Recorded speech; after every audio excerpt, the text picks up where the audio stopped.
Welcome to Talk Tantra to me. It is such an honor to be holding space for this divine knowledge to make its way into your ears and lifestyle. Today, I talk Tantra with Christopher David Mitchell. He is a transformation coach. I am so grateful to have been connected to him and to his content, and so appreciative that he is here on the podcast to offer his perspective of living an expansive life. So thank you for being here, Christopher. Why don't you start by telling us a bit about your story, how you discovered spirituality, how you found your purpose, and how you got into working in the transformation space. Yeah, of course. Thanks. Yeah, it really happened from a health sort of disaster, really. I talked about this on my channel and I expressed my health video, but just in short, I had a condition called ulcerative colitis. That was part of inflammatory bowel disease, and basically, in my 20s, I had to have an ileostomy bag. Some people might know that as a colostomy bag. So the basics of it is I had a near-death experience at 27 and also at 31 years old. And I think that suffering and trauma like really pushed me into spirituality. Like I was at such a low point that I needed sort of personal development and self-help just to sort of get through, because I was struggling so much with emotions and stuff. And anyway, at first I was actually a singing coach, a voice coach. And then one day in 2019, I decided to tell my health story to the world. The video is called My Survival Story, Living with an Ileostomy Bag. And it had 3 million views on YouTube. And that was the transformation in and of itself of me sort of opening up, becoming more authentic. And from that, realizing there was a higher purpose to my coaching in helping people through sort of overcoming adversity, transform their lives. So yeah, it was really through near-death experience and trauma that sort of pushed me on the spiritual path, really. Beautiful. Thank you for sharing all of that.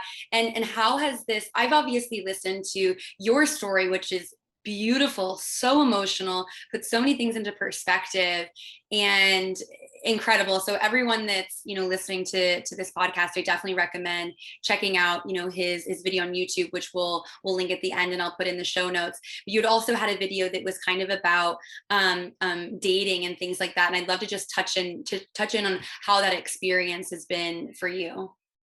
Yeah, exactly. And this is why I want, your wisdom. I'm going to pick your brain on this, because I think that when you have, an ileostomy bag, something physically on your body, or just when you're even unwell from a physical condition, the physical health then affects the mental health, how you feel emotionally. And I know that for years, I really did struggle. I was single when I was going through this, and I struggled dating again. I struggled, when do I tell someone about this? How do I tell someone about this? When's the right time? And just from now, people who I interact with, I know struggle so much with, confidence within their body, and just feeling like they're able to be intimate when you maybe have some sort of physical part of you that you quote unquote don't like at the time. So I know so many people struggle with it. So I want more wisdom with you on it. And I did struggle for years on that. I'd say, honestly, about 4 years. Yeah. It was 4 years of real struggle where I was just really not confident with any part of dating or being intimate, with a woman. And luckily it's better now. But obviously, if I'd had you at the beginning, I might have, done that in a shorter frame of time than 4 years. Yeah, it is the beauty of having a coach with anything. I truly believe that we're all able to be our own guru and to heal and things like that. But how incredible is it to have a mirror in front of you that's showing you, some tools that can go a lot faster, which is super incredible. One last piece on the ileostomy bag. Am I saying that correct?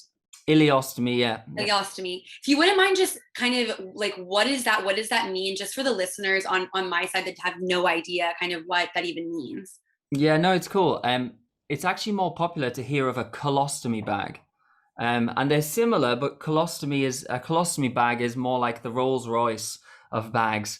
But basically, colostomy is linked to the colon. So it's at the bottom of your bowel. You've got the small bowel, the ileum, ileostomy, and then you've got the colon. So at the end. So a colostomy bag, you wouldn't have to empty it as often because you've got the whole passage, generally, maybe some gaps in your digestive system. Unfortunately, I haven't got a colon anymore. That got taken out at that near-death experience, so the whole thing's gone. So at the end of my small intestine, basically, there's a bag on my stomach, and that's how I go to the toilet for, number two now. And obviously, that takes some getting used to. But the funny thing is now I can't even remember what it was like originally. Like, Yeah. it's been so many years. So it's going to the toilet in a different way, which is why I want, your insights that could have helped, particularly that like toilet and, poo and, all that stuff that's really not sexy or hard to even discuss anyway. But when like your illness is formed around that and you feel like so unsexy, like that's when it's hard to do anything. So it's not a quote unquote cool thing, colostomy, ileostomy, but it's nice that I put out the health video because people who are younger like me were like, oh, I didn't realize. I thought it was just old people and I was the only young person. So that's some brief insights on it there. So I just want to get into it straight away then and just ask you that, I guess for me back in the day, that when I first had a physical illness, let's not even like, we'll go to the ileostomy bag stuff later. But first, like if you're just not feeling well. So before I got the ileostomy bag, obviously I was just not feeling well. I was ill and I felt tired and lethargic because I had this illness and I wasn't feeling well. And even then, so we're going back before the life-saving surgery, I Mhm. suppose for a year before I had that, how do you go about sort of being confident, either sexually with your partner or even as you're dating, if you're going through like an illness and say your energy's low, you're tired, how would you cope with that aspect? Yeah, beautiful question. I think the first thing is just to really be in resonance with your body, to be listening to your body, to be aware of signs that things are off. And to me, I think just generally speaking, our culture in the Western world really teaches us to not pay as much attention to that or try to cover it up with a simple fix rather than taking the time to be very curious and open to the signs that we're being given, and to really prioritize that as well. So that being said, listen to your body, and that's a huge part of tantra, also about not even feeling physically ill, but being in touch with how your energy is shifting, how your body is reacting, tensing in regards to different aspects of your being, different relationships that you're opening yourself up to as well is Mm, super important. Especially in regards to feeling safe and feeling supported by the people in your life. Um, Going a step beyond that, feeling a sense of confidence with yourself in these situations. I think what it really comes down to is seeing that your inner world or your outer world is a reflection of your inner world. Another way that this is spoken about in various communities is that as above, so below. So when you're seeing that you're having issues with confidence in the ways that you're relating to other people, it's mm, likely that you're having issues having confidence with in your relationship with yourself.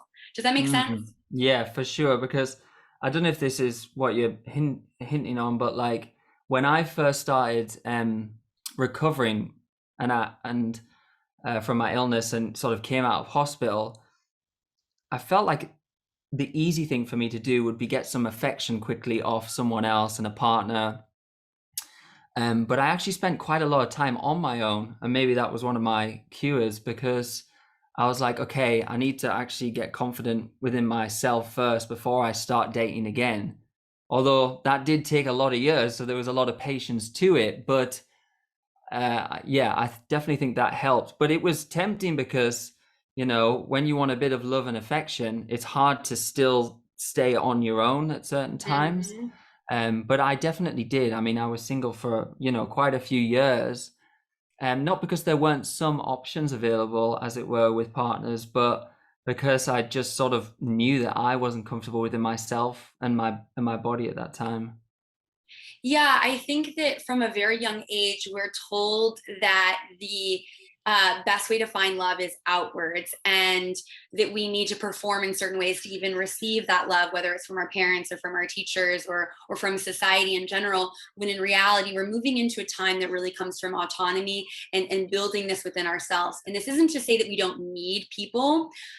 We need people to grow. We need people to be mirrors for our journey. That being Mhm. said, we also need to take responsibility for our ability to provide this for ourselves, and to also figure out what we actually really need and prefer or desire, and what our boundaries are. And I think that it's really important for people to get super clear on that before opening themselves up to others, and also to see how they can provide those needs and desires for themselves, because life is so fleeting that these relationships can be evolving at any sort of rate, and can be Mm. the energy can be shifting, and the needs might not be able to be provided by another person at any time, whether it's things have changed in their life, maybe they're not a part of your life anymore, etc. Yeah, yeah, yeah, for sure. Yeah, the right timing and all that for sure, and not needing it either. Like I always say, it's got to be a want, not a need. um, even though sexual intimacy is a need, but if it becomes too needy, then yeah, then it's a repellent as well, maybe.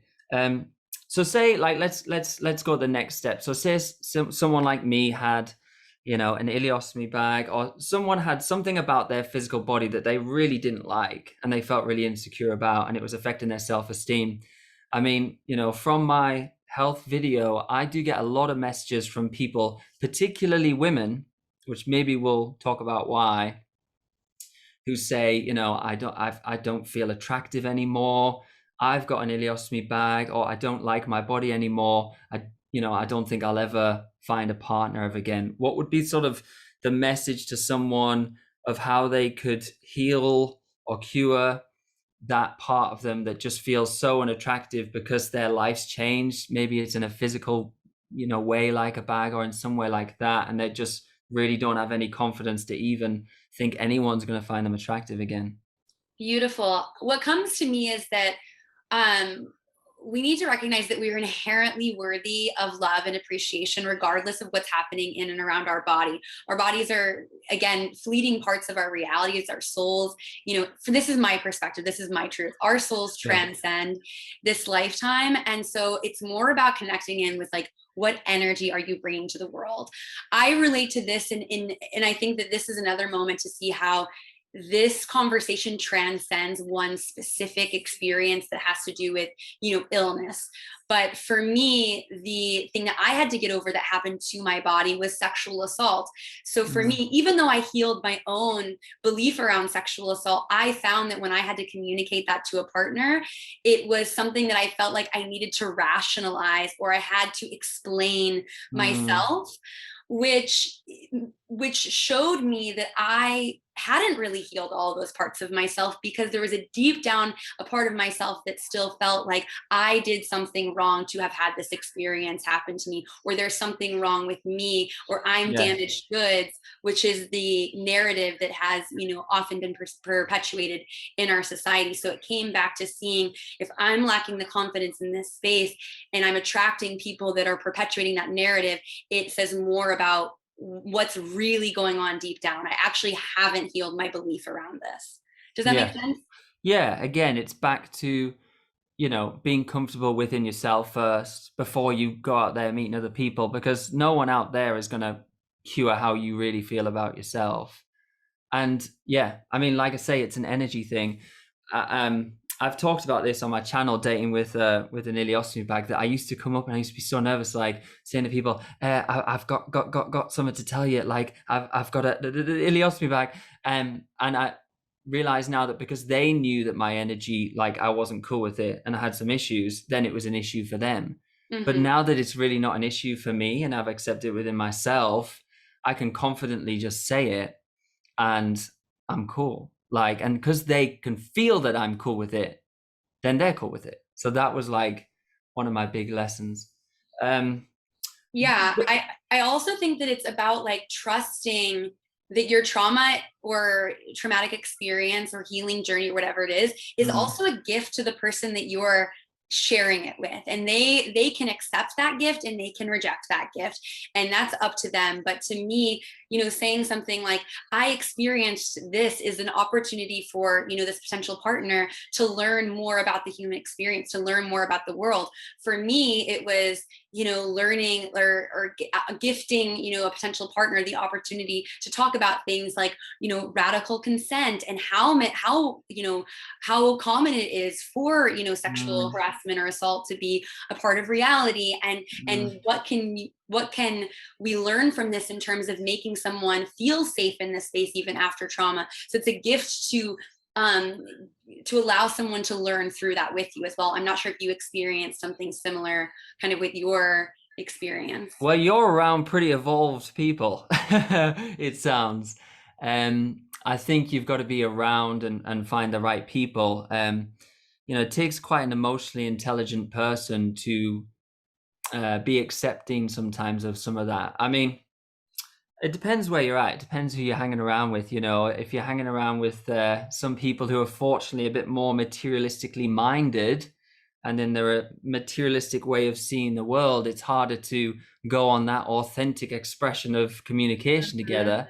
But if you're going down and you see someone's a bit more spiritual, I always find that, if I know that they're meditating, or if I know that they're, doing some breath work and some yoga, I'm like, they're probably going to understand. So I find that, there's not everyone will, like you say, accept and understand, but you got to find the right people as well. And that's been a challenge for me.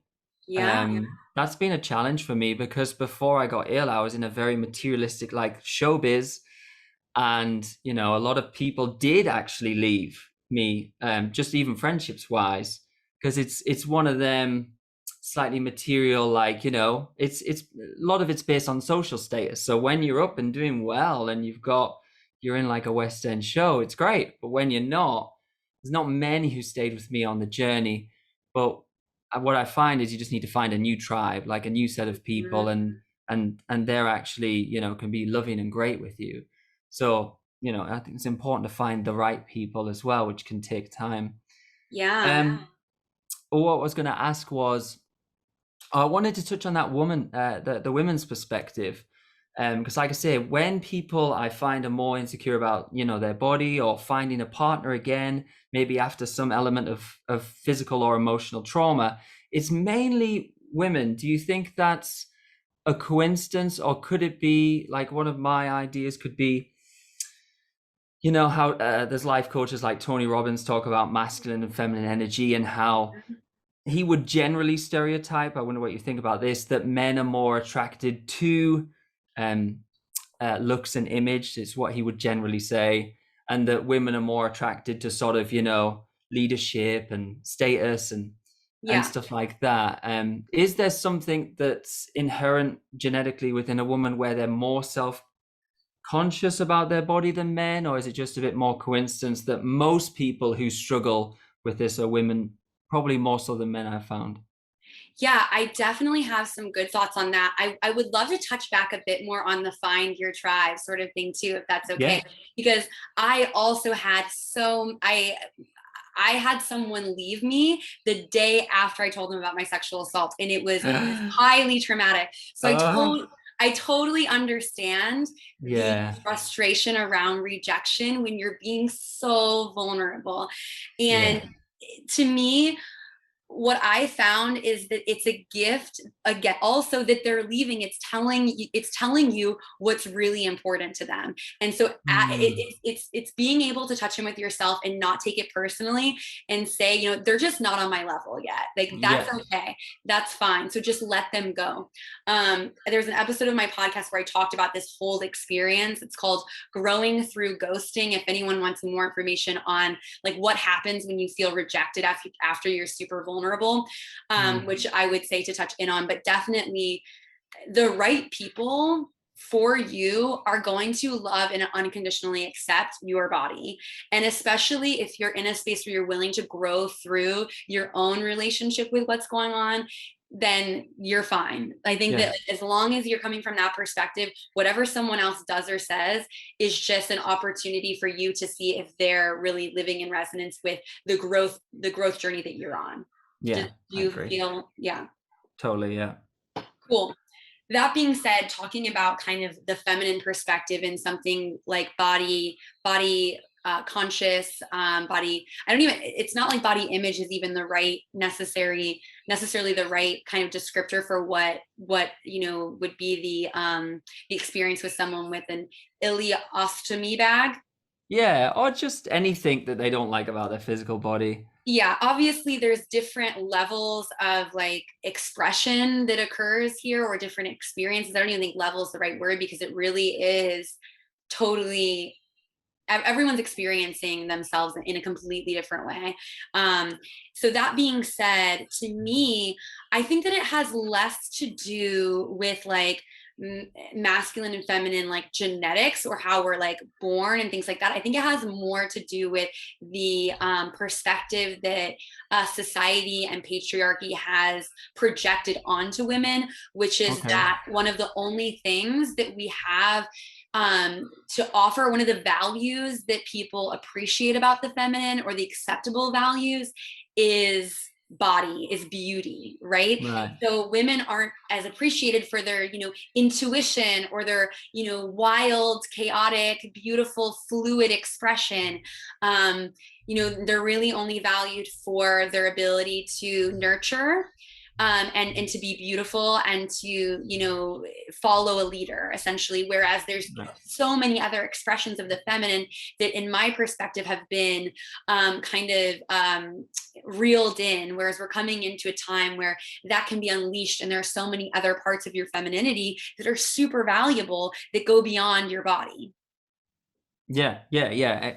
But it's interesting, you're right. You were making me think of like Aphrodite or stuff like that back in the day. What wasn't it? I mean, I don't know too much about all that, but it was, I mean, I went to Rome and it's all, I mean, it's beautiful men in sculptures, to be fair, actually, in Rome, but a lot of it is about the female body as well, so there's maybe all that. But I think Tony Robbins would, I mean, he's not, he's not probably right on everything, but you talk about that feminine energy sort of like being genetically in there through the years of being I don't know.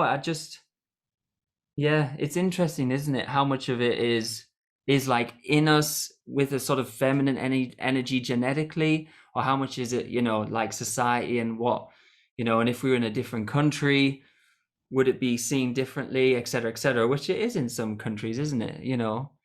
If you went out to the Middle East, I mean, women are sort of not, on show as much. So it's probably a lot of factors to it. I just noticed that it's more always women who seem to be more insecure.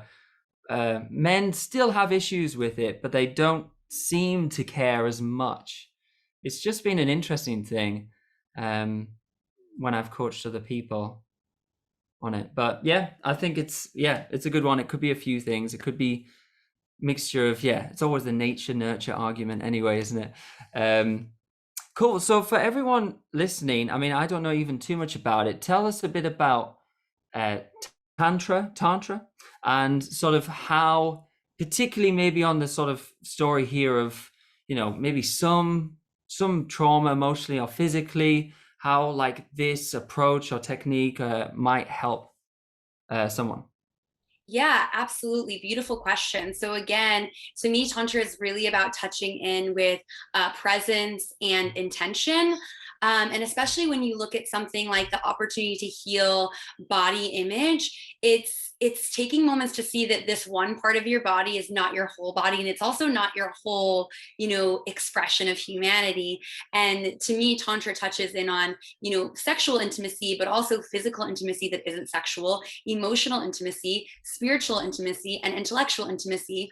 And when can follow in with some of the practices or the rituals that are involved with Tantra, you're moving beyond the typical narrative that is like, okay, we make out and then we like roughly get undressed and then like we press our bodies together and then there's like a moment of climax where one or both, who knows who's gonna, be able to orgasm in that experience. And then it's typically over relatively quickly. And in this space with Tantra, it's about, taking the time to create, layers of intimacy. So first maybe opening with something that's just like, having eye contact that's super, spiritually and Mm. emotionally intimate. And then, taking the time to appreciate the body in all spaces and layers. So you're, Yeah. seeing that there's erogenous zones on the ears and on the ankle, and it can depend on the partner, but taking your time to really explore the body and see the intricacies of pleasure that are available there, that go beyond, again, this like we're putting all the pressure, right in our groin area, which is likely where the bag is. So it's like there's so much more here. And then taking the time to do things like yoni or lingam worship, which is really seeing that, like, how beautiful is this part of your body that's attached to your body that has things that you might feel insecure about, and making space to see that there's so much depth Mm. here that goes beyond the limiting perspective of your trauma. Does that make Mm. sense? Yeah, for sure. That's what I need in my life. Because, like I say, I always, even before I was ill, I always felt like, just me being authentic here, I always felt very transactional with my Mm-hmm. sexual experiences. There was times, I remember, I don't mind sharing this, it was a time when, I had sex with a very, very attractive woman. And it was almost like that peak experience where it's like you get your dream car. Like, Yeah. sorry to say it like that. I don't mean it like that. But this is when my attitude changed, because this was years ago. We're talking over 10 years ago here. And I remember the next day feeling terrible, like feeling depressed, feeling down, and thinking, well, it did nothing for me. It feels hollow. I just had this feeling of it feeling hollow and transactional. And, I didn't know which direction to go to. Maybe the Tantra way would have been the way that when Yeah. I imagine people might feel it's a bit sort of shallow and materialistic and hollow and transactional. But I had that sort of feeling before I even got ill. And I've always unfortunately had that. But again, what you're saying is beautiful, but I never heard anything like that. Yeah, I mean, it's really moving from this space of like transactional to transcendental. Like, you see that this is the energy that brought you into this world, so it's also an energy that can bring you, beyond this world, which is Mm. super exciting. To me, you're right. We don't talk about these things. It's not intersex education. Our parents don't share it with us because they don't fucking know either, And so it's It's not seeing, in the media really, even not really on the no, news. Like, unless you listen to YouTube or podcasts, you wouldn't even know this thing existed, really. and specific ones too. And so to me, what the sense of I've come to terms with this, and again, this is something that I say, this is my truth, take it or leave it, but it's my belief that because this energy is so powerful, it's very threatening to the institutions that govern us, uh, Ah. including religion, because religion was, has always been very political, but religion, our education systems, our governing bodies. So when we fully claim and harness this energy, we become a threat, essentially, because we claim we're empowering ourselves. We Mm. begin to, we're not necessarily, slaves to these ideologies, that, to me are, societally conditioned for us to Mm. follow. So that's why I believe that it's not super common, and so many people in this space get so censored because they're sharing this information. From Oh, what really? I've perceived, yeah, I've had accounts deleted on Instagram. It's really fascinating, to kind of see how that's playing out. You're seeing that across various modalities or perspectives that are challenging, the primary narrative, and I think that this is just one aspect of it. So it's time for us to reclaim that energy and educate ourselves in that way. Great. Yeah, and if someone's like, oh, like, yes, this sounds like what I need in life, what is the seeing as there's not much information on it, Yeah. obviously there's all your content, but what is the next step? Can you really like read about this? Do you have to like go to a coach? Do you have to like go to a class? Like, because your partner probably isn't going to know about it either. Well, chances are. Yeah, absolutely. That's a beautiful question. There are so many different ways to kind of find yourself into this world. For me, it was definitely healing from my sexual assault. I kind of found myself in this modality. But I definitely think that there are so many incredible, free resources and resources that are low cost, things like podcasts. I have one called Talk Tantra to Me. There's dozens other out there. There's books for men. What I would recommend is the book The Multi-Orgasmic Man is a great starting point for women. What is it called? The Map of Arousal. The Map of Arousal, I think, is it's something like that, by Sherry Yeah. Winston is the author. Um, and there's YouTube, just searching tantra in there. I definitely think that's a good place to start, but there's lots of room for doing things like tantra workshops, retreats. I even think this is a holistic practice. Tantra isn't just sexuality, it's also bringing this presence into every day of your life. So doing things like Mm, kundalini yoga, meditation, even the way that you eat and drink your food, just being really present for it. right. um and then obviously you can go as far as working with a professional, whether it's in a physical space or in a mentorship space, which is something that I do. But there's plenty of other people out there that are accessible if you kind of just search your area, and something like tantra or sacred Yeah. sexuality or Yeah, whatever. yeah, yeah.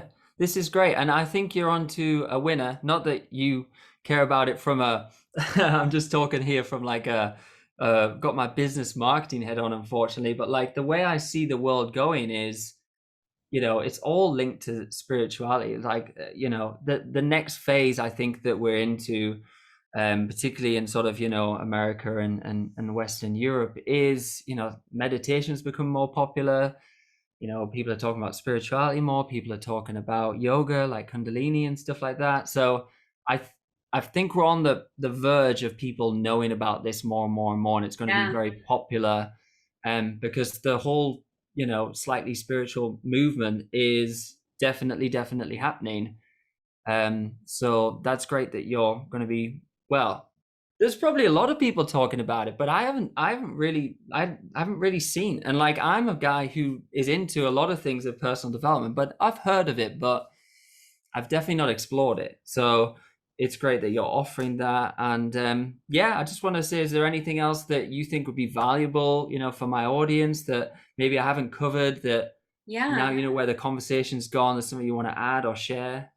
Yeah, again, I mean, kind of touching in on what you had just said, it's, to me, there's so many incredible modalities that can help you live a more expansive life. Again, touching on meditation and all of these various teachers and gurus out there. But to me, tantra is really cool because it is one of the only ones that I see as fully holistic, because a lot of Mm, them aren't touching on sexuality, which is, again, such an innate part of a part of who we are. So to me, yeah. tantra is really great because it's getting to the root. It's getting completely holistic, looking at everything. And I think, again, a lot of them don't address it because it is so taboo, and because it's been something that's been so repressed. So Yeah. just keeping that in mind. Otherwise, I feel pretty good for my from my perspective. I would definitely say, if people are interested in more, please don't hesitate to reach out to me. And I would love to follow up with one last question for you, if you're open to that. Yeah, for sure. Okay, cool. This is something that I ask, all of my guests, and it is, what awakens your arrows? What turns you on? What makes you feel erotically alive? Wow. That is a question to kill me on at the end. I was what turns me on, makes me feel erotically alive? Does it have to be with someone else? Is it what I feel turns me on in another person, or is it just within myself? It's kind of up to interpretation, which is the beautiful part of where you can go with this question. Well, it's probably not the answer you want, but someone asked me not a similar question because I've never been asked a question like that before. But someone said to me, I don't know if this is me cheating. They said, what's the thing you find most attractive in a woman? Yeah, And the thing I said was purpose. beautiful. So I like it's the most dull thing to me if a woman but I suppose you could say it's for anyone, but just for me, like has no purpose. And I think it's because like I say, going back, some of these relationships that I had felt transactional, and hollow.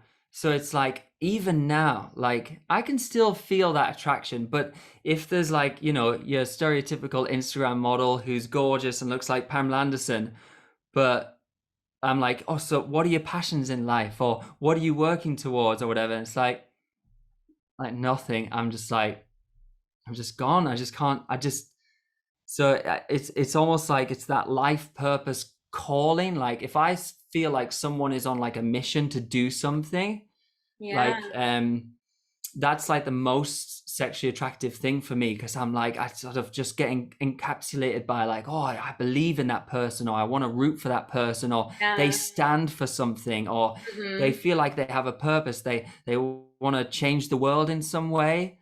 Yeah. That very sort of, someone who's inspirational and wants to really make change with their life, rather than just like some of the people I've met in the past who just want to sit around and get drunk at the weekends. Like, even if they're drop dead gorgeous, just can't do it anymore, Leola. I just can't do it. I love this answer. I'm so happy that you touched in on that, because when you were speaking about, the transactional sex and things like that earlier, Yeah. I was specifically thinking about purpose. And I was thinking, oh, I want to go Mm. back to that. So I'm so happy that you said it, because I forgot about it.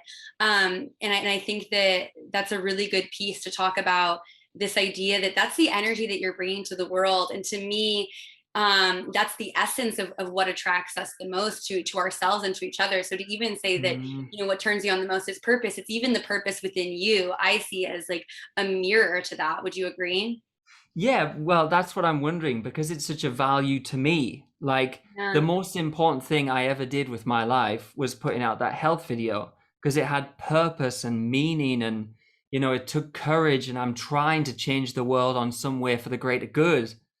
So it must be that, I would love to see, that value that I value so much, of sort of, a life purpose in someone else. Maybe, I don't know if it's a reflection of my own top values.